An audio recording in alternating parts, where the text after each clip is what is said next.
Excelente día para todos los jovencitos que nos acompañan y los compañeros profesores que hacen el favor de estar aquí con nosotros. Falta un minuto para las 11, pero si ustedes me permiten, vamos a presentar la semblanza de la doctora Ivonne Arias Diego. Ella es profesor investigador titular B, bióloga egresada de la Facultad de Ciencias de la Universidad Autónoma de México. Realizó sus estudios doctorales en el programa de doctorado en Ciencias Biológicas de la UNAM. Desde el año 2008 es profesor investigador de la Facultad de Biología. En la Universidad Michoacana actualmente está adscrita al Laboratorio de Vida Silvestre. Además, en el Laboratorio Nacional de Síntesis Ecológica de la UNAM, ella se encuentra adscrita. Pertenece también al Laboratorio de Análisis y Síntesis Ecológica de la UNAM y tiene cerca de 15 años trabajando en sistemas de comunidades biológicas, generándose de esta 40 publicaciones arbitradas e indexadas, 6 capítulos del libro, un libro, 8 memorias, además en los diversos congresos, 12 artículos de divulgación científica y ha generado más de 1,200 citas. Ha titulado a ya 60 estudiantes de pregrado, 16 de maestría y también de doctorado, uno más. Además de ser invitada permanente en el Comité de la Vida Silvestre del Estado de Michoacán y del Estado de Guanajuato. Damos formalmente la bienvenida a la doctora Ivonne Herrerías Diego, que nos honra con su presencia y nos hace favor de compartir su conocimiento. Bienvenida, doctora. Muchas gracias, doctora Gabriela. Muchas gracias a todos. Buenos días, maestra Erika. Buenos días a todos ustedes que están aquí acompañándonos. Les voy a presentar la pantalla. Como presento por el PowerPoint, no los voy a poder ver, pero si tienen alguna duda, chicos, por favor, abran el micrófono y me interrumpen inmediatamente. Sí, maestra Gabriela. Doctora Ivonne, un paréntesis. No sé si nuestra directora, la maestra Tania, ha podido ingresar y también la maestra Erika desearán dar un saludo de bienvenida a nuestros invitados y por supuesto a usted como la colaboradora de esta conferencia. Ok, pues adelante. Mientras empezamos a dar la bienvenida, voy proyectando y me van diciendo si se ve. Mientras vemos si ya se lograron conectar.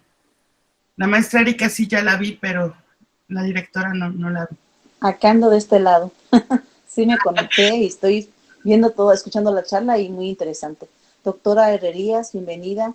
Se nota que vamos a tener una buena charla el día de hoy y pues el público que nos acompaña son jovencitos, chicos de nivel primaria y secundaria, algunos que también se cuelan de prepa, el tema está muy interesante. Y pues un agradecimiento por colaborar en esta noble causa de mandar la ciencia, llevar la ciencia a los niños para que ellos vayan interesándose precisamente en las áreas de su interés. Pues mi agradecimiento nuevamente y muchas gracias por asistir. Gracias, maestra Tania, aquí estamos para servirle.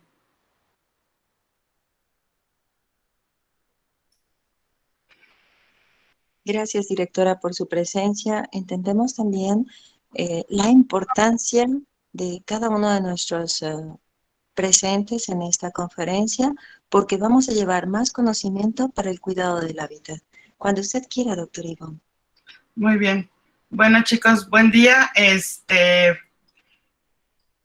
No es clase, es una plática. Así que como plática quiero escucharlos también a ustedes. Para mí es muy importante comentarles ahora sobre la importancia de los polinizadores. Es algo en lo que yo trabajo y me gusta mucho hacerlo. Entonces, estamos en esta área de trabajo. Entonces, por favor, chicos, si quieren alguna pregunta, alguna duda, solo abran el micrófono, inmediatamente me interrumpen para para poder dar pie a la pregunta antes de que se les olvide, antes de que se les vaya la onda, y vamos platicando todos. Voy a apagar mi cámara nada más por una cuestión de la señal, que no me vaya a fallar el internet. Ya saben que estas cosas de repente pasan, pero aquí estoy, ¿sale?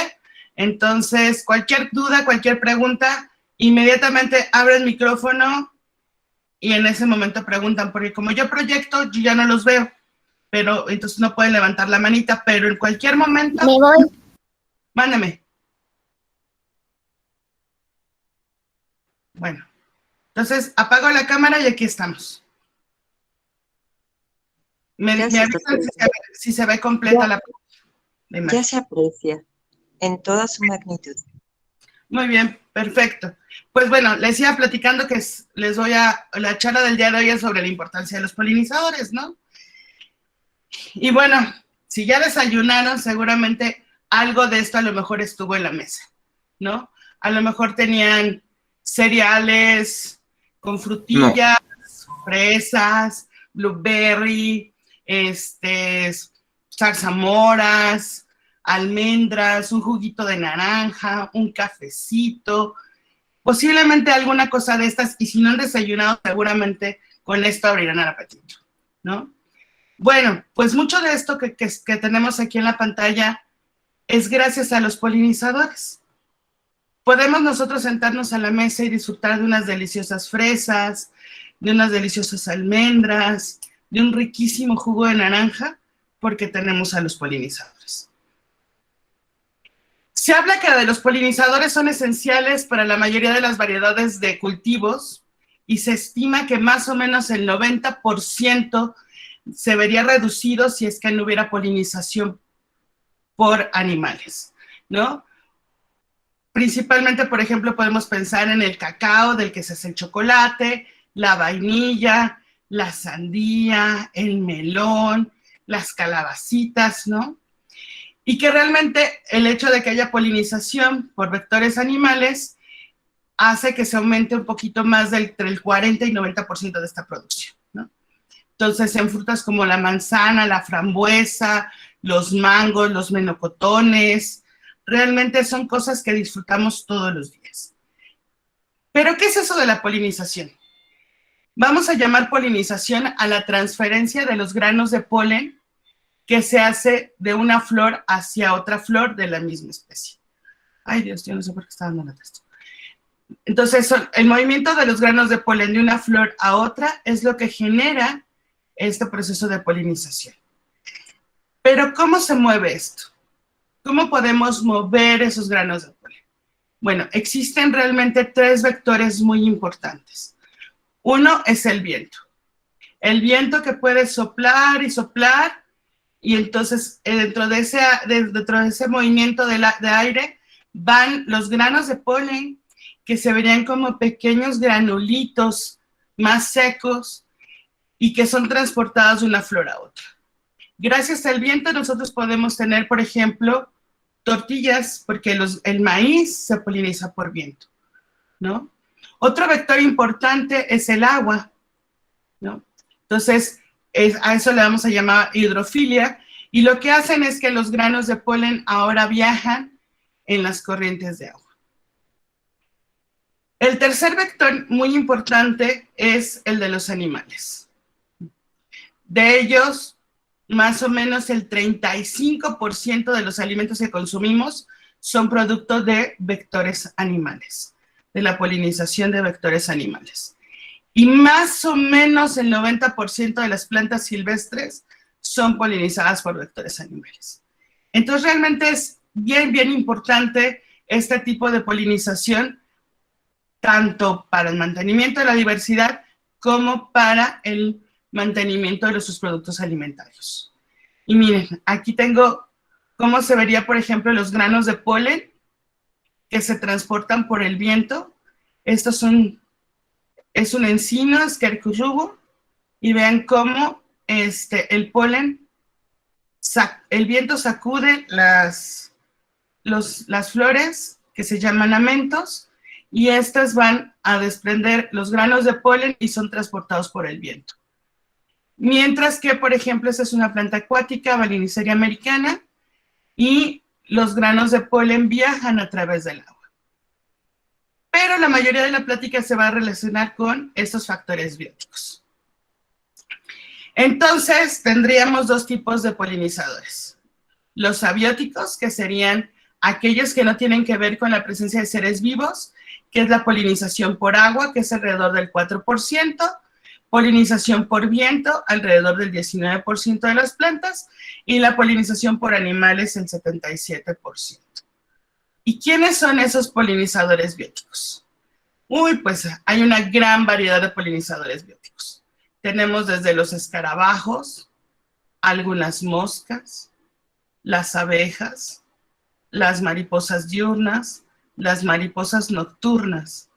Cada uno de estos tipos de polinizadores tiene un nombre en particular y le vamos a llamar a la polinización por escarabajos, cantarofilia, a la polinización por moscas, miofilia, a la polinización por abejas, melitofilia, a la polinización por mariposas diurnas, psicofilia, y a la polinización por mariposas nocturnas, falenofilia. Esto nada más es para que conozcan estos conceptos.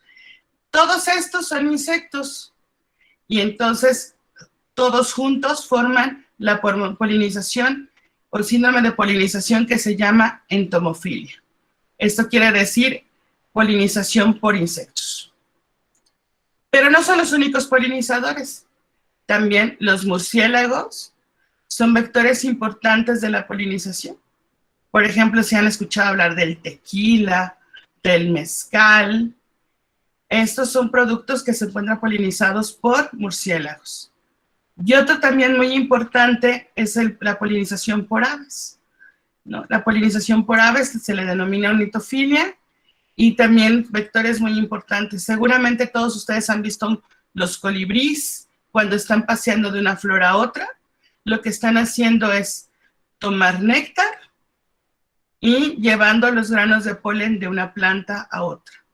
Los murciélagos también, cuando visitan las flores, toman néctar, toman granos de polen y se van a otra planta llevando estos granos de polen, ¿no? Lo que hacen los polinizadores realmente es muy importante. Tan importante es esto que la FAO, que es la Organización de las Naciones Unidas para la Alimentación y la Agricultura, ha generado una serie de conceptos para determinar económicamente cómo valdrían. A eso le llaman los servicios ecosistémicos. Los servicios ecosistémicos son una gran cantidad de beneficios que la naturaleza nos da a la sociedad. La biodiversidad va a ser la diversidad que existe entre los organismos vivos. Y estos organismos son esenciales para la función de los ecosistemas y para que se puedan dar estos servicios. ¿Y qué servicios son estos? Vamos a tener servicios de abastecimiento que van a ser prácticamente todos los ecosistemas, nos van a dar las condiciones necesarias para que tengamos cultivos, recolección, caza, cosecha, la obtención de materias primas. ¿Eso qué quiere decir? Que nos abastecen de un recurso en particular. Vamos a tener servicios culturales, la identidad cultural, de dónde provengamos y qué cosas se consumen en nuestra localidad. No es lo mismo si estamos en Michoacán y consumimos ciertas cosas, a que si vamos, por ejemplo, al centro del país y se consumen otras cosas, o si vamos al norte del país y se consumen otras. Estos son los servicios culturales y nos van a dar una identidad de pertenencia a cada uno de nosotros. Pero también hay servicios de regulación. Estos servicios de regulación van a tener en cuenta el mantenimiento y la calidad tanto del suelo como del aire que nos rodea. Y dentro de estos servicios de regulación está la polinización, ya que la polinización representa para los agrosistemas o los sistemas de producción una fuente muy importante tanto para la producción de hortalizas, de forrajes, como la producción de semillas de varios cultivos, raíces, fibras, etcétera, ¿no? Entonces, si lo vemos ahora a partir de los productos que se dan de acuerdo con la polinización, por ejemplo, tenemos la formación de biocombustibles, ¿no? Utilizando plantas que son polinizadas por viento o árboles pequeños que contienen una gran cantidad de celulosa. Estos biocombustibles se están viendo ahora como una alternativa a estos combustibles de derivo fósil derivados del petróleo, que además ya nos hemos dado cuenta que son altamente contaminantes. Otros servicios de abastecimiento que tenemos, por ejemplo, son los medicamentos. ¿Quién de ustedes no le ha dolido el estómago y se han tomado un tecito de manzanilla? ¿No? ¿Quiénes no se han tomado algunos remedios o inclusive la producción de medicamentos tiene que ver con la presencia de frutos, semillas? Escuché que levantaron la manita por ahí. Si alguien quiere hablar, abra el micrófono y adelante. Parece que comenzaba Yana. Sí, gracias. Sí, varias veces, de hecho, en especial mi abuelita es la que nos dan los remedios a todos. Gracias. Sí, unos tecitos de estos de camelina que le llaman aquí, bugambilia le dicen en mi rancho. Las camelinas, ¿no? Son buenísimos para las tos, los tecitos de manzanilla. Pues todas esas plantas tienen un vector de polinización para la producción de semillas. O, por ejemplo, la obtención de fibras, el algodón. El algodón, esto que tenemos aquí, son las plantitas de algodón y son producto de una polinización, ¿no? ¿Por qué? Porque es el fruto, la flor del algodón es polinizada y los frutos que se desprenden de ella se hacen las fibras del algodón. Todos traemos seguramente alguna prenda de algodón, nuestra playera, parte del pantalón que traemos de mezclilla o de los leggings, todo eso tiene algodón, ¿no? Entonces, como servicios de abastecimiento son bien importantes, ¿no? Pero ahí no para esto. Por ejemplo, vean todos los frutos que podemos encontrar nosotros en el mercado. Vamos al mercado, inmediatamente se nos abren los apetitos por ver la cantidad de frutos y colores que podemos llegar a tener.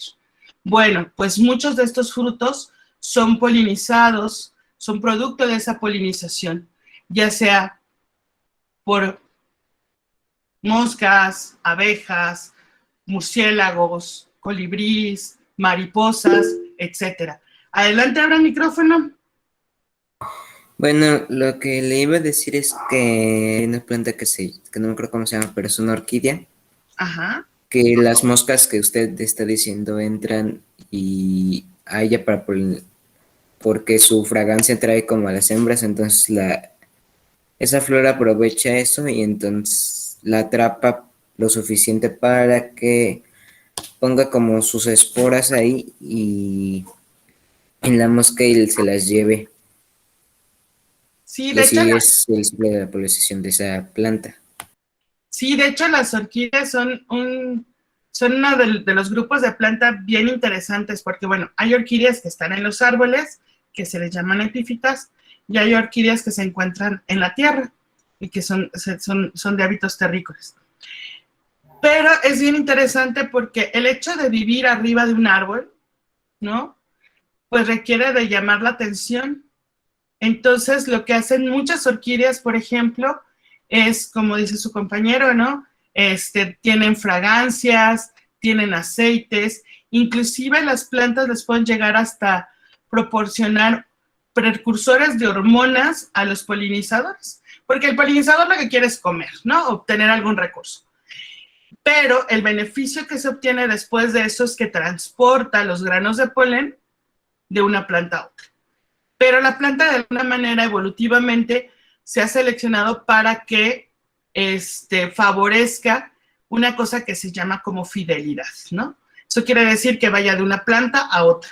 Imagínense que esta mariposa que está aquí, después se moviera a esta, pues no tiene sentido. Tiene que buscar otra flor de la misma especie para que pueda llevar los granos de polen y entonces ahora sí se pueda dar el proceso de polinización. Entonces, lo que hacen las plantas es que han desarrollado de manera evolutiva, por ejemplo, el desarrollo de esencias, el desarrollo de aceites, el desarrollo de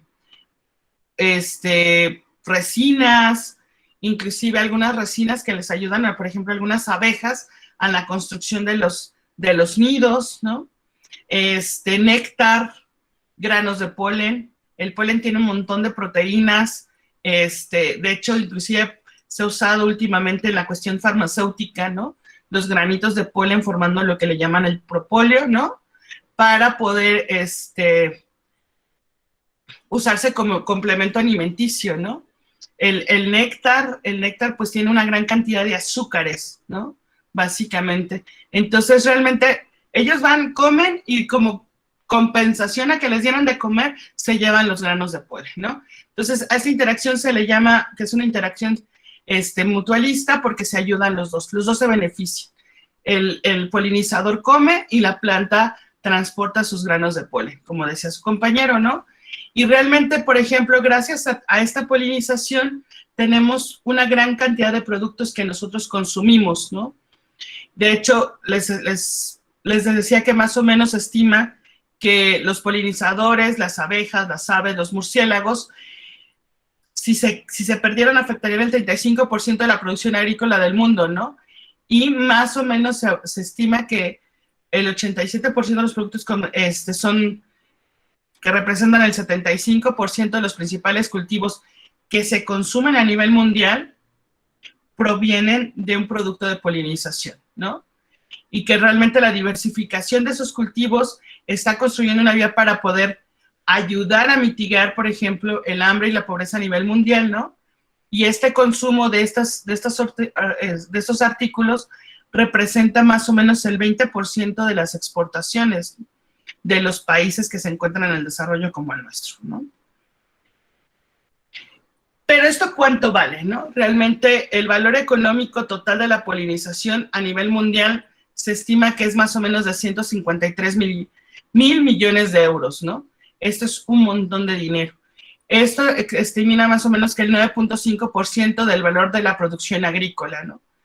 Y realmente el valor de producción de una tonelada de cultivos que no dependan de la polinización de insectos es de más o menos 151 euros, mientras que aquellos que sí dependen de la polinización es de 761 euros. Eso quiere decir que los cultivos que dependen de la polinización o de vectores de polinización son casi 5 veces los que no dependen de la polinización para su producción.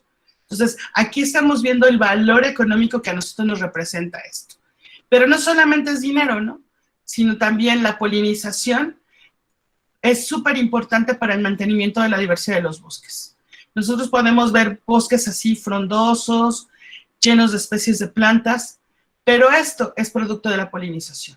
Se estima que más o menos el 95% de estos árboles que forman las copas son polinizados por una gran cantidad de insectos, de vertebrados, ¿no? Y que más o menos entre el 20 y el 25% de las plantas que se encuentran aquí abajo, que es lo que se le llama el sotobosque, ¿no? Son polinizadas por algún tipo de vector, ¿no? Mientras que el viento poliniza más o menos del 3% de las plantas, por ejemplo, al menos en los trópicos. En los bosques templados, esta proporción cambia y la mayoría de las plantas que forman parte de la copa de los árboles, que se les llama dosel, son polinizadas por viento, por ejemplo, los pinos, los encinos, ¿no? Y platicábamos de los servicios culturales, ¿no? La identidad cultural que tenemos. Y les quería presentar a esta, que yo creo que todos la conocen, que es la calabaza. Bueno, pues hay diferentes especies de calabaza. Esta es Cucurbita pepo, que la hemos comido en dulces, ¿no? Esta cucurbita no se come, pero es también muy diversa, es pariente de la que sí se come. Esta cucurbita también se come, es Cucurbita máxima, Cucurbita pepo, Argyrosperma, Moscata. Todas estas calabazas su centro de diversificación y de domesticación fue el norte de México. Y se considera que hay otro punto de domesticación al sureste de los Estados Unidos. Eso quiere decir que de variedades silvestres se generaron, los procesos de domesticación, plantas ya para el consumo humano, ¿no? Esto nos hace tener una identidad cultural. Tan importante es la calabaza dentro de los consumos prehispánicos, por ejemplo, que prácticamente todos los pueblos tienen algún tipo de dulces, de comidas relacionadas con las calabazas, ¿no?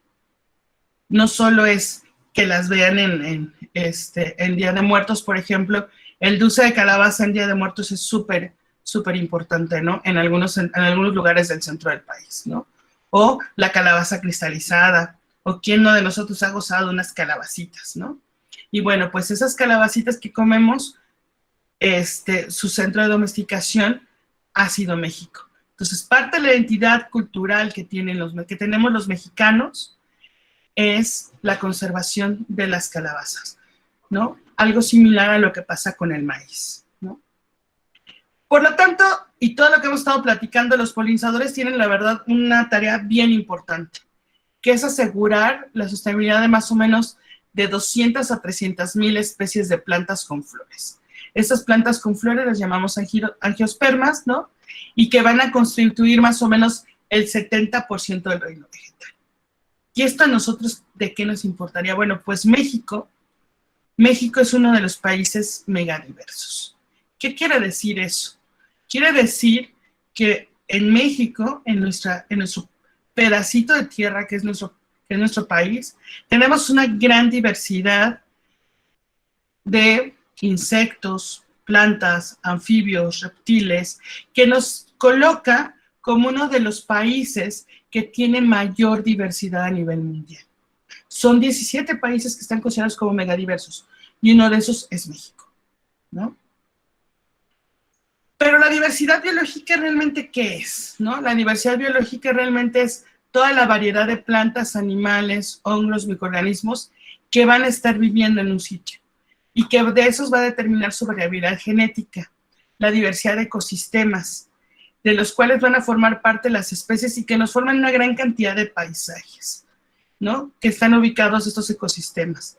Y estos ecosistemas son súper importantes para el mantenimiento de los procesos ecológicos y evolutivos que hemos tenido en este país, en este planeta, ¿no? Sin embargo, en particular, estamos en un proceso muy crítico a nivel mundial, ¿no? En particular, los polinizadores, pues, están teniendo impactos negativos muy fuertes por la pérdida de los bosques. Las tasas de deforestación a nivel mundial son muy altas y este cambio y esta deforestación no solamente viene con la pérdida de la cobertura de bosque, sino también viene con el cambio de uso de suelo. Hemos cambiado la vocación de bosques a agricultura, a centros urbanos, a ganadería. Todo esto ocupando áreas donde antes había bosque. Y sumado a esto, vienen los procesos de contaminación, la contaminación del aire, del agua, de los suelos, el empleo indiscriminado de insecticidas, ¿no? La entrada de especies que antes no estaban en este lugar, por ejemplo, la entrada de especies invasoras. Y todo esto nos está llevando a que el planeta completo esté viviendo una cosa que es el cambio climático. El cambio climático de manera general, adelante. Gracias. El cambio climático está afectando mucho y es a causa de nosotros como humanos, ya que no cuidamos y no valoramos tanto lo que tenemos y por eso ay, se me fue cómo se llama, pero donde viven los osos polares ya se están acabando y se van a extinguir porque los glaciares se están derritiendo y ese es su hábitat, su lugar donde viven. Sí, perfecto. Y no solo en los osos polares. Por ejemplo, ahorita les voy a contar qué pasa en el cambio climático y las interacciones bióticas, y de ellas les estoy hablando de la polinización. Por ejemplo, Tenemos dos actores principales aquí. Por un lado, los polinizadores, que son nuestras estrellas del día de hoy, y por el otro lado, las plantas. Desde el punto de vista de las plantas, el cambio climático lo que ocasiona son variaciones en los periodos de floración. Las plantas de repente van a tener flores cuando antes no las tenían, o en momentos en los que no los tenían. Van a tener frutos cuando no los tenían, u hojas cuando deberían de tener flores. ¿Por qué? Porque están cambiando los patrones de lluvias, están cambiando la temperatura y están cambiando los fotoperiodos. Estos, adelante. También no solo los osos polares, también, por ejemplo, otros animales que, por ejemplo, la deforestación de los árboles, esos animales que viven en ese hábitat, están destruyendo su lugar natural de supervivencia, ¿no? Sí, de hecho, esa es otra de las consecuencias que tiene, por ejemplo, el hecho de la deforestación nos modifica la distribución de las plantas. Al modificarlas o de haber cambio en la distribución de las plantas y estas variaciones que les platicaba ahorita de la floración, ocasiona, por ejemplo, que haya un proceso de asincronía temporal o espacial. Y cuando entran los polinizadores al juego, nos damos cuenta que los polinizadores pueden estar cambiando también su distribución y sus periodos en los cuales van a estar la fase en la cual polinizan, que es la fase adulta, ¿no? Entonces, por ejemplo, si se cambia la distribución y se cambian los procesos de floración, entonces lo que vamos a tener es que ya no van a estar al mismo tiempo flores y polinizadores. Y al haber esto, vamos a tener un menor número de visitas, menor cantidad de ganados de polen, menor éxito reproductivo, y esto va a alterar la dinámica de la distribución de las plantas, por el lado de las plantas. Pero por el lado de los polinizadores, al tener menos interacción, podemos tener menos cantidad de polen, de néctar. Eso hace que tengamos menos alimento, los polinizadores van a tener menos que comer. Esto va a afectar su reproducción, la sobrevivencia y, por lo tanto, su dinámica poblacional. Entonces, realmente, todo esto de manera global es lo que nos estamos llevando ya a cabo. El impacto es tan fuerte, no solamente, como les decía su compañera ahorita, la tala de los bosques, la pérdida de las áreas forestales, la pérdida de las áreas verdes, ha ocasionado que haya una disminución general dentro de los polinizadores, ¿no? Este es un trabajo que hizo el doctor Rodolfo Dirso en el 2014, y lo que nosotros estamos viendo, por ejemplo, aquí, tenemos, quiero que se pongan 3 colorcitos, ¿no? El rojo es un decremento, el verde es un incremento, y el gris es que se mantiene estable. Y tenemos varios grupos de insectos: coleópteros, himenópteros, lepidópteros, odonatos y ortópteros. Si nos damos cuenta, el patrón general es que lo rojito es mucho más grande que lo verde o que lo gris, a excepción de los odonatos. Pero lo que estamos viendo es, por ejemplo, que se están perdiendo la cantidad de especies. Este es un trabajo en particular hecho en el Reino Unido para ver de manera global los insectos, y vemos que el porcentaje de decremento, aquí está, el 0% en amarillito muy claro, en el otro amarillito más oscuro, el 10%, en este naranja claro, el 20%, 30%, y el rojo más oscuro, el 40%. Si nos damos cuenta, yo no sé qué trae mi computadora, perdón, chicos. Realmente se ha perdido más del 30% al 40% de las especies que hay de coleópteros, de himenópteros, de lepidópteros, de odonatos en los últimos 40 años, ¿no? Y este escenario actual, desde el punto de vista de la producción de alimentos, del punto de vista del mantenimiento de la biodiversidad, realmente nos ha llevado a un punto que es la era del antropoceno. Llamamos el antropoceno a este periodo de tiempo en el que ha estado el ser humano sobre el planeta y que ha ocasionado una gran cantidad de factores como negativos. Por ejemplo, los procesos de desertificación. Al momento de tirar los árboles, se pierde la captura de agua, los suelos se desertifican, ¿no? Hay un impacto antrópico porque estamos sustituyendo esos lugares que antes eran bosque, ahora ya tenemos ciudades, tenemos centros agrícolas, tenemos centros ganaderos, tenemos una pérdida de polinizadores, tenemos la introducción de especies, la pérdida de especies nativas, la pérdida de biodiversidad y por ende el cambio climático. Por esto a este momento se le llama la era del antropoceno. Adelante. Porque, como usted nos acaba de comentar, cuando las partes que antes eran bosques, que eran campos, se están convirtiendo en ciudades y en todo eso. Y cuando ponen las fábricas, y por ejemplo, una fábrica de plásticos, siempre en todas las fábricas que hasta ahorita hay, sale el humo de los desechos. Entonces, si las personas, bueno, no las personas, los animales que están cerca, los polinizadores, están muriendo a causa de fábricas y a causa de más cosas que estamos contaminando y por eso se están acabando y es algo vital para nosotros. Sí, realmente, como ya lo hemos estado platicando, tienes toda la razón, realmente es súper importante y son vitales.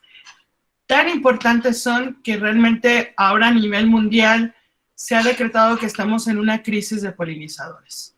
Esta crisis de polinizadores ocasionada por el cambio de uso de suelo, por la presencia de cultivos, de monocultivos así súper extensos,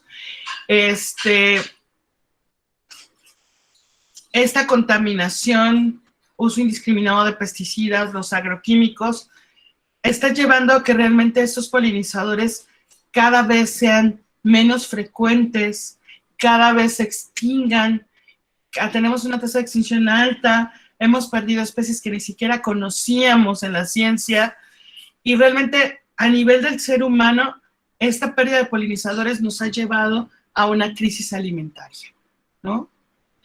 Decía Einstein que si perdíamos a los polinizadores, la humanidad se podía perder en una semana. Entonces, nosotros realmente estamos perdiendo estos polinizadores. Estamos perdiendo su hábitat, estamos perdiendo una fuente importante de los alimentos. Antes, por ejemplo, se tenían los cultivos y los polinizadores llegaban a los cultivos. Hoy día, la escasez de polinizadores y la baja en la producción de frutos, por ejemplo, ha ocasionado que ahora tenemos que llevar a los polinizadores. Y estamos llevando, por ejemplo, esta Apis mellifera, estas abejitas que producen la miel, ¿no? Las estamos llevando en cajas para liberarlas en los cultivos y que puedan llevar a cabo algo de la polinización. Sin embargo, al momento que entran, pueden desplazar a otros polinizadores que ahí vivían, y entonces es un juego de nunca acabar. Ahora ya tenemos que hacer polinización manual de algunos cultivos porque no es suficiente el llevar a los polinizadores. Entonces realmente, por eso les presentaba esta lámina, ¿no? El movimiento de polinizadores unidos. Realmente estamos en una crisis y es bien importante hacernos conscientes de que la mala aplicación de los insecticidas, la mala aplicación de los agroquímicos, el exceso de la tala, los procesos de deforestación nos está llevando a esta pérdida de polinizadores, ¿no? Ha habido estrategias que se han generado para poder mitigar esto y, por ejemplo, en los centros urbanos, sabemos que la gente pues necesita un lugar para vivir, ¿no? Y por diversas razones, trabajo, servicios, educación, etcétera, se ha concentrado la gente a vivir en las zonas urbanas. Sin embargo, estas zonas urbanas lo que tienen son pocas áreas verdes. Entonces, se han generado estrategias donde se ha propuesto la presencia de áreas de jardín con una gran diversidad de especies, una gran variedad de especies, principalmente nativas, que puedan permitir que los polinizadores tengan algo que comer, pero que además no estén distantes unas de otras para que puedan permitir la conectividad entre ellas, ¿no? Lo mismo se puede aplicar en los cultivos, por ejemplo, tener áreas donde se mantengan las plantas nativas y que puedan servir de reservorio para esos polinizadores, que más adelante, cuando estén las plantas del cultivo en floración, van a ayudar al proceso de fructificación, porque van a llevar a cabo su polinización. Sin embargo, si no tenemos estas áreas, estas zonas, donde tengamos una gran diversidad de alimentos para que tengamos una gran variedad de polinizadores, realmente los vamos a estar perdiendo, ¿no? Se estima, de acuerdo con la Organización Mundial de la Salud, que son necesarias entre 10 y 15 metros cuadrados de áreas verdes por cada ciudadano que habita en una ciudad, en un poblado. Estamos hablando de 10 a 15 metros cuadrados de áreas verdes, pero áreas verdes no son camellones, no son pedacitos de maceta. Áreas verdes son áreas verdes que nos permitan tener plantas. Adelante, chicos. ¿Alguien abrió el micrófono por ahí? Ojalá no esté molestando que participe mucho. No, para nada. La otra era que, no sé si sepan, pero en Nueva York, creo que sí era en Nueva York, hicieron un reloj que decía que tenemos como 6 años y medio para poder cambiar en parte, nuestra forma de vivir y dejemos de contaminar, porque si no, en esos 6 años se va a acabar supuestamente la Tierra por el cambio climático que ya se está saliendo de control. Y es en parte nuestra culpa de los humanos por contaminar y ir en la calle y tirar basura, que en sí esa basura llega a los mares, a los océanos y tarda hasta 1000 años en descomponerse. Ok, por ahí otra manita. Ah, sí, soy yo. Adelante. Yo también he escuchado que Merino. los humanos que cultivan cosas como fresas o cosas así alteran lo que es la lluvia, el sol y eso para no afectar a sus cultivos, y gracias a eso también se está afectando mucho lo que es el cambio climático. Sí, de hecho hay algunas pistolitas ahí que lanzan para evitar las heladas y cosas de ese tipo. Realmente muchos es la emisión de ciertos gases de tipo invernadero, que lo que ocasionan favorecen este cambio climático. Adelante. Maestra, también yo quería decir algo, que por ejemplo, ya algunos humanos ya ven, por ejemplo, como a las plantas como una decoración, no por sí para salvar a la naturaleza o al mundo, sino ya como decoración, como un objeto. Sí, de hecho la promoción, por ejemplo, de estos jardines que les comentaba ya a ustedes, tiene mucho que ver con el tener plantas nativas, ¿no? Plantas del lugar.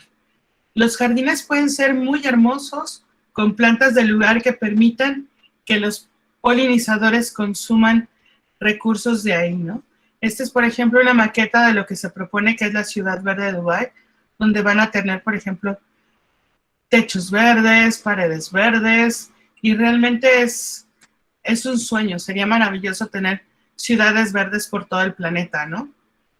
Realmente parte de lo que la Organización Mundial de la Salud, la ONU, han tratado de impulsar, inclusive todos estos foros de cambio climático, es básicamente llegar al 2030 con una tasa de deforestación 0. ¿Qué quiere decir esto? 0 árboles talados, 0 cambio de uso del suelo. Entonces realmente es una situación bien interesante y bien importante, donde todos tenemos una participación, porque tenemos que ser conscientes de lo que compramos, tenemos que ser conscientes de que no necesitamos el último artículo, que no necesitamos que nos den bolsas de plástico, que no necesitamos una serie de cosas, ¿no?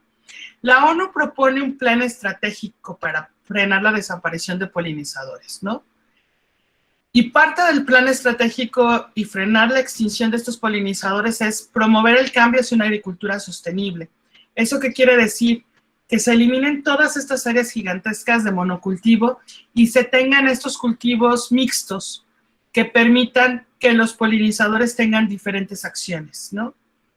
Es regresar a las prácticas tradicionales de cultivo. Por ejemplo, en épocas prehispánicas nosotros teníamos cultivos mixtos, donde teníamos, por ejemplo, maíz, frijol, calabazas, chiles, de los cuales, por ejemplo, el maíz se poliniza por el viento, pero el frijol, la calabaza, los chiles requieren de un vector animal para la polinización, ¿no?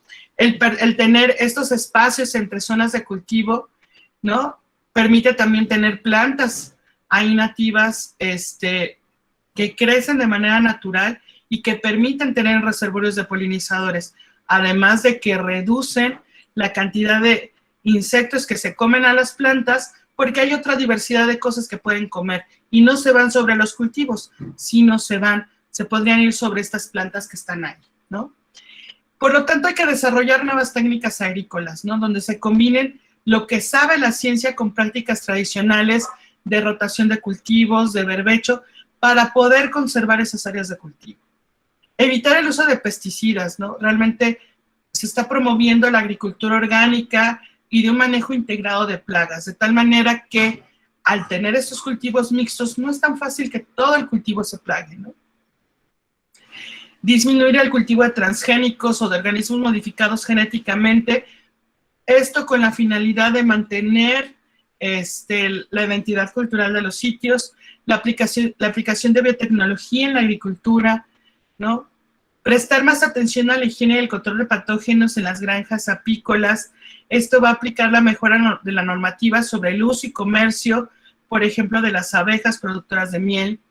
Diversificar los cultivos y rehabilitar los ecosistemas de tal manera que estos puedan adaptarse a los cambios climáticos que están llevando. Impulsar la gobernanza a nivel global, ¿no? ¿Esto qué es esto? Esto realmente vamos a actuar de manera coordinada entre diferentes sectores de la población, sectores gubernamentales, entre diferentes países, de tal manera de que se pueda concientizar a la sociedad de la magnitud del problema, ¿no? Y nosotros, ¿cómo podemos ayudar? De repente decimos, bueno, eso lo tiene que hacer la ONU, eso lo va a hacer el gobierno, eso lo va a hacer otra gente menos yo, ¿no? Pero ¿qué podemos hacer nosotros? ¿Qué pueden hacer ustedes en su casa? Pues podemos tener jardines, ¿no? Podemos tener plantas de distintas flores en macetas, ¿no? Dejar los jardines con flores silvestres. No usar químicos o insecticidas, o si los usamos, realmente usarlos no de manera indiscriminada, sino usarlos de manera profesional, avalándose con un profesional si es que se requiere, ¿no? Es cierto que nosotros tenemos realmente la cualidad de ser muy empáticos y nos encantan los animalitos, los gatitos, los perritos, ¿no? Pero también tenemos como cierta aversión hacia ciertos animales, ¿no? Por ejemplo, las arañas, los murciélagos, los moscos, las moscas. Y realmente pensamos que nos van a atacar o que son perjudiciales, pero realmente son parte del control de animales. Permíteme un segundo. Déjame acabar esta idea y ahorita te doy la palabra. Y hay otros organismos, por ejemplo, los colibríes. Aquí tenemos un colibrí amarradito, ¿no? Que van a ser capturados para coleccionarlos, para venderlos, para intentarlos tener en cautiverio. Entonces, inclusive los colibríes se utilizan hasta para cuestiones así como medias esotéricas, medias de creencias, ¿no? Entonces, realmente el no capturarlos, el no tenerlos en cautiverio, porque de veras se van a morir, ¿no? Los murciélagos tampoco son malos, los murciélagos tienen muy mala fama, pero realmente, por ejemplo, en México, murciélagos que toman sangre, solamente tenemos 2 especies, ¿no? Pero tenemos un montón más de especies que son polinizadoras, que son controladoras de plagas. Un grupo de murciélagos insectívoros se puede comer hasta 6 toneladas de insectos en una noche. Eso nos ayudaría a controlar las plagas de mosquitos en lugar de usar insecticidas, ¿no? Entonces tenemos murciélagos que son piscívoros, frugívoros, que ayudan a la dispersión de frutos. Entonces realmente esta variedad de cosas es algo bien importante y no satanizar a los animales. ¿Alguien haya levantado su manita? Sí.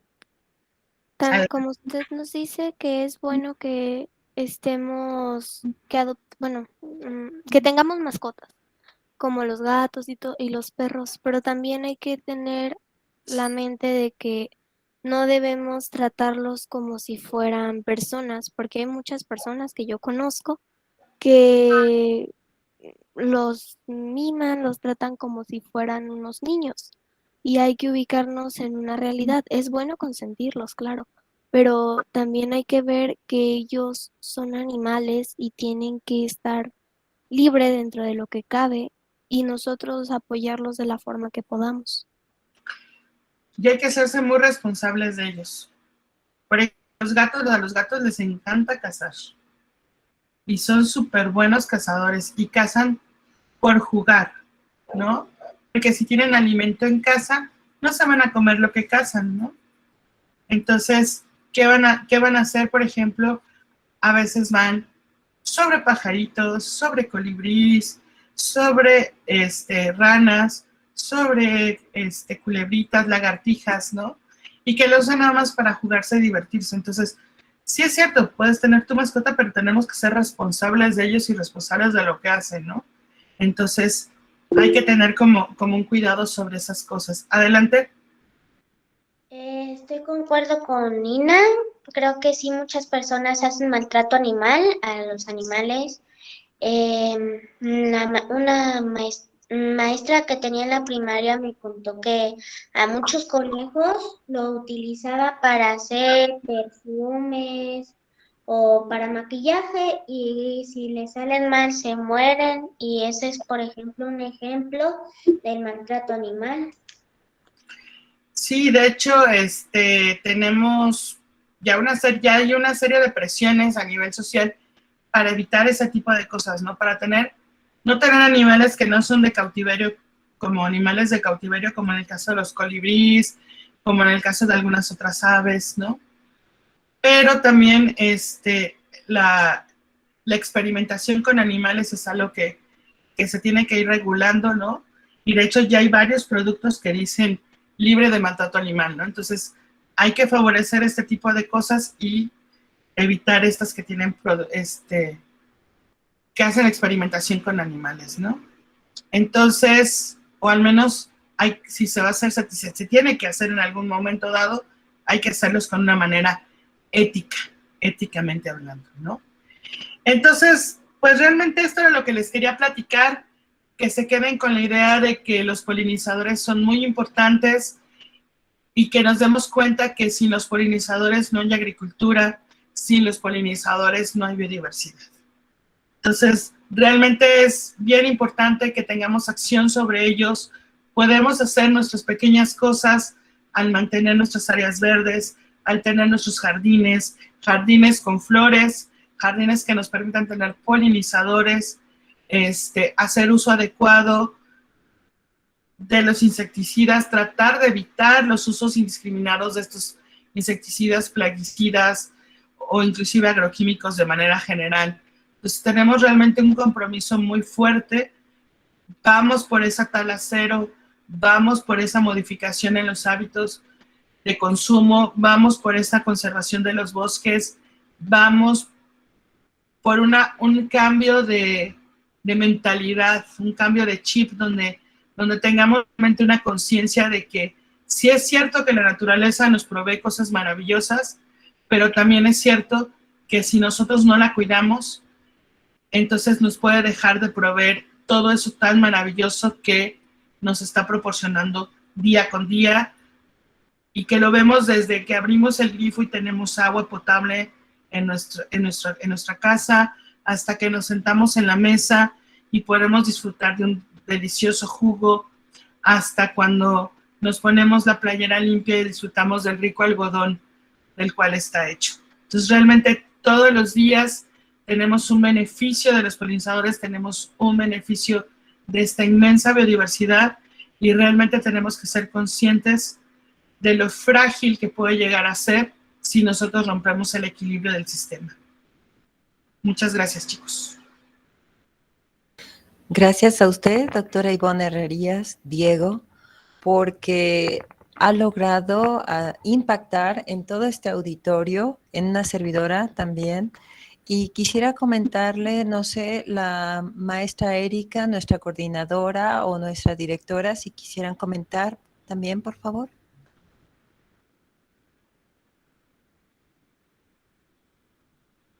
¿Estará por ahí la maestra Tania?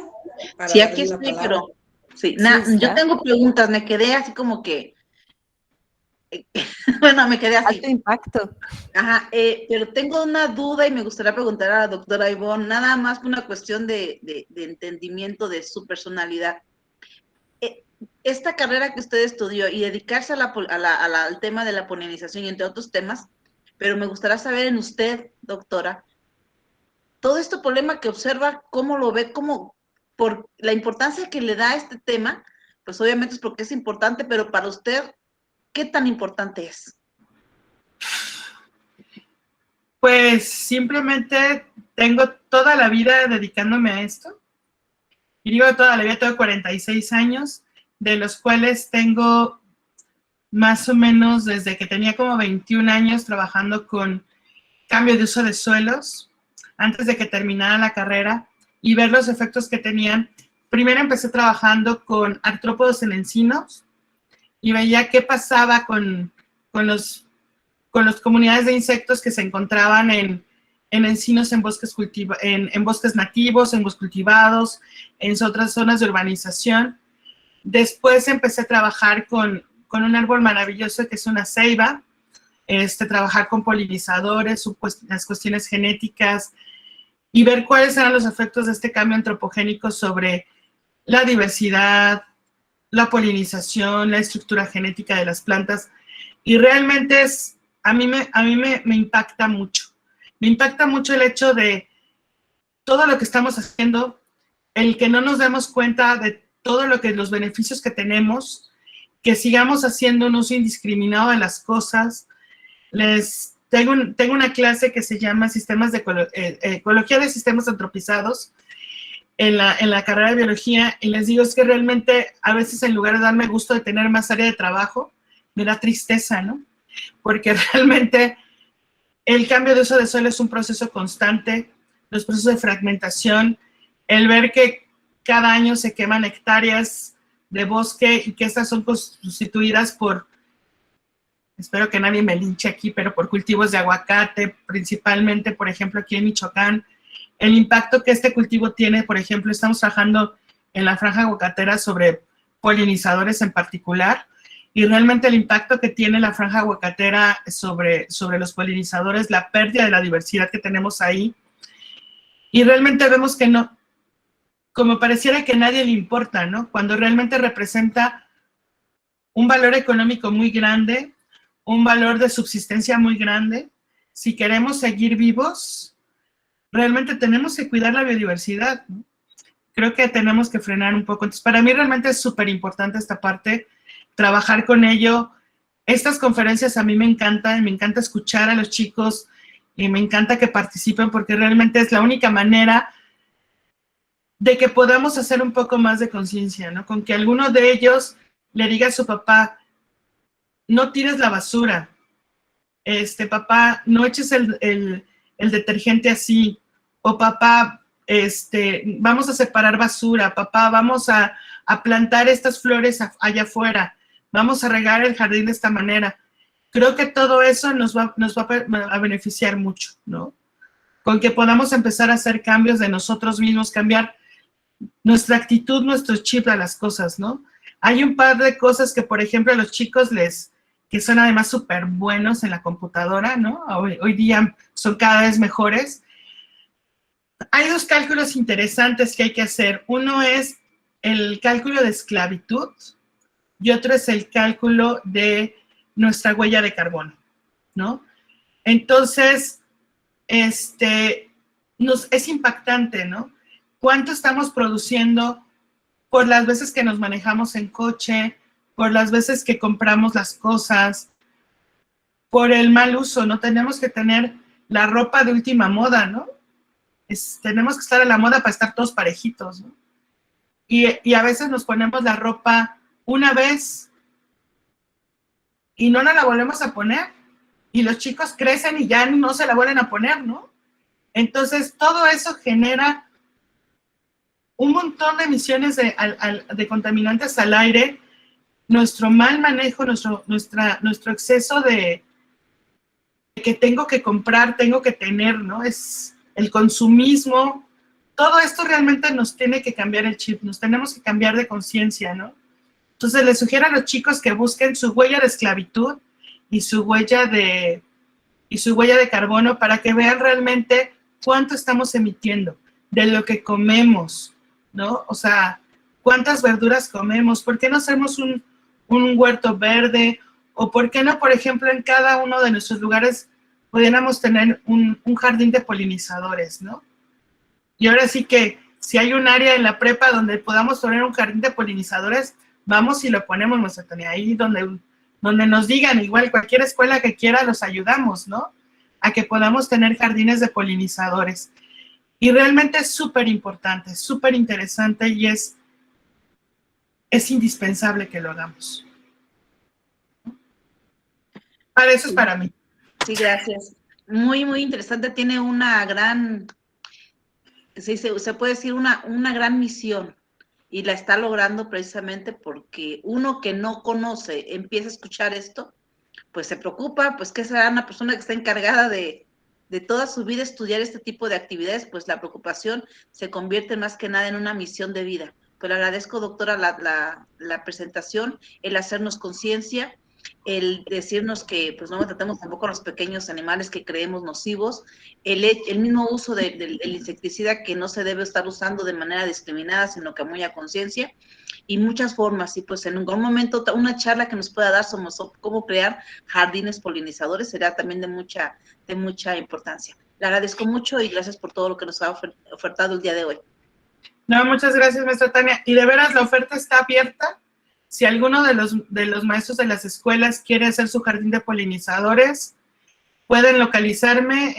Mi correo electrónico es Ivonne con Y, así como aparece en la presentación, ivone.herrerías@umich.mx, y me pueden escribir y podemos ponernos de acuerdo con las escuelas, ir a darles asesorías, pasarles plantas, lo que se requiera, pues estamos a la orden porque es muy importante hacerlo, es muy importante que rescaten sus áreas verdes, chicos, de donde vivan, de sus fraccionamientos, de sus colonias, que dejen de ser tiraderos de basura, que se vuelvan áreas de polinizadores.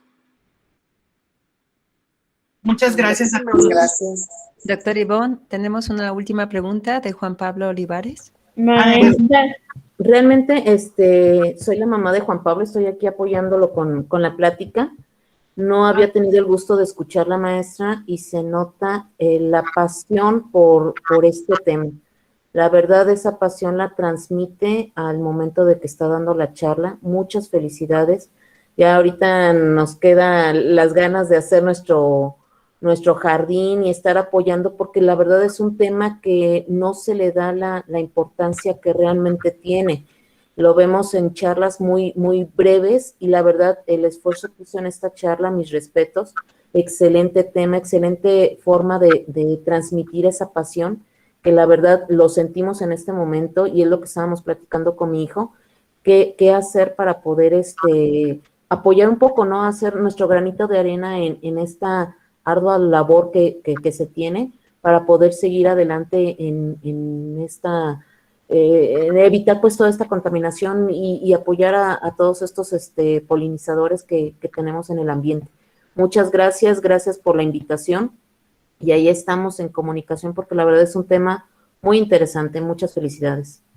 Maestra, antes puedo decir, si no cuidamos el ambiente, pues el calentamiento global se destruirá y luego comenzará como lluvia ácida o desastres naturales. Tienes toda la razón, Juan Pablo. Inclusive, por ejemplo, en las ciudades hay un efecto que se llama isla de calor urbana, que es que emitimos mucho calor porque hay demasiado pavimento. Y por eso es que tenemos tormentas tan fuertes en las áreas urbanas.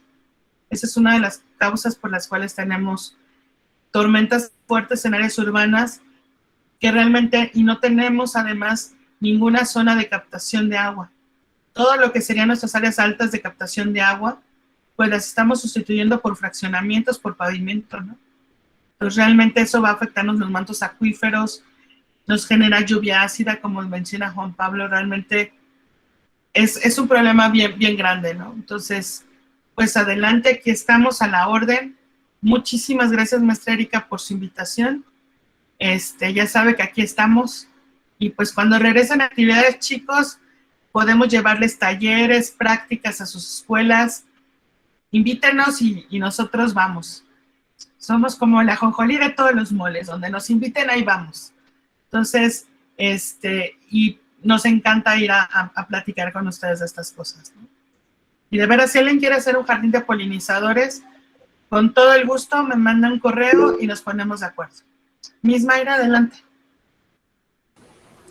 Hola, hola, buenas tardes a todos. Hola, mis niños. Maestra Ivonne, pues le agradezco mucho la ponencia de hoy a la maestra Gabriela y a la maestra Erika por la invitación. Estos chaparritos tan entusiastas, pues fueron nuestros invitados también el día de hoy y quiero compartirle que con ellos tenemos en puerta por ahí un proyecto que nosotros llamamos Huerto Vertical. Me gustaría mucho que pudiéramos estar con usted cuando vayamos a hacer este proyecto para este huerto vertical, convertirlo en un huerto de polinizadores. Entonces, ellos desde ayer estaban muy emocionados con este tema de polinizadores.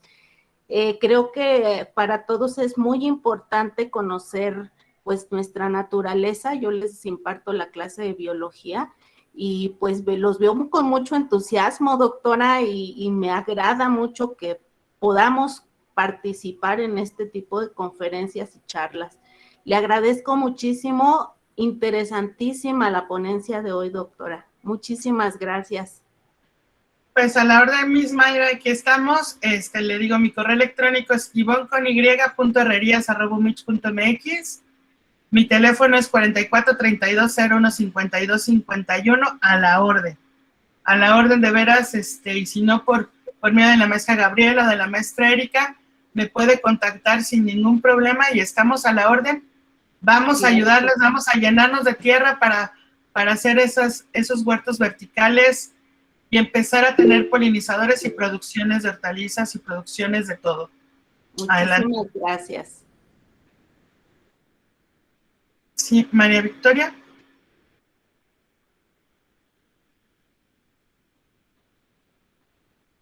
María Victoria.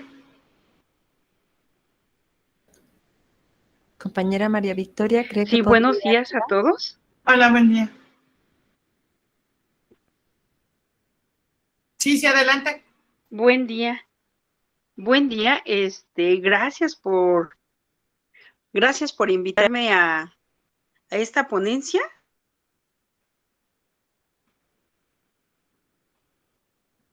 Algunos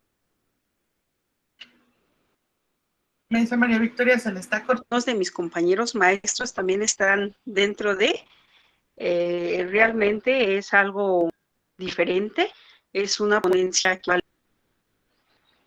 realmente, sí vamos a solicitarle su apoyo para que nos ayude en una escuela primaria de aquí de Panindícuaro, Michoacán, a hacer un jardín polinizador, porque sí es importante que los niños y los maestros cuidemos de la naturaleza y veamos por todo lo que nos rodea. Pues adelante, maestra, a la orden. Ya tienen mis datos y estoy a la orden para servirles. Bien, enseguida agendaremos para ver cuándo tiene tiempo y nos venga a apoyar. Claro que sí, con mucho gusto. Vamos, gracias. Platicamos, vemos qué se necesita, podemos tener pláticas por teléfono vía Meet y nos lanzamos el día que usted me diga. Con mucho gusto. Excelente. Gracias y gusto en saludarlos. Adiós. Igualmente, hasta luego. Maestra Erika. Pues nada más para, como siempre, dar las gracias, doctora, porque siempre ha colaborado con nosotros desde la prepa, desde nuestros programas. Y pues ahí estamos. Y ya pronto estaremos, pues ahora en la charla para media superior. Sí, cuando usted me diga, ya sabe que cuenta con nosotros y pues muchas gracias por contemplarnos para esta charla. La verdad, gracias chicos por estar ahí. Yo sé que de repente es pesado estar tantas horas, pero les agradezco mucho su atención, les agradezco mucho sus preguntas y sobre todo les agradezco su interés, porque de ahí surge todo, del interés. El interés nos empieza a mover y si nos movemos, actuamos. Muchas gracias, maestra Gabriela, muchísimas gracias por su moderación y pues queda a la orden para lo que necesiten. Con toda confianza, maestra Erika puede proporcionar mi número celular, mi correo electrónico sin ningún problema. Gracias. Pues hasta luego, que tengan bonito fin de semana. Gracias. Hasta luego, Gracias, cuídense. gracias. Fin de semana. Gracias igualmente. Gracias, estoy muy bien. Hasta la próxima. Adiós. Gracias. Gracias. No, bueno, bye. Muchas gracias.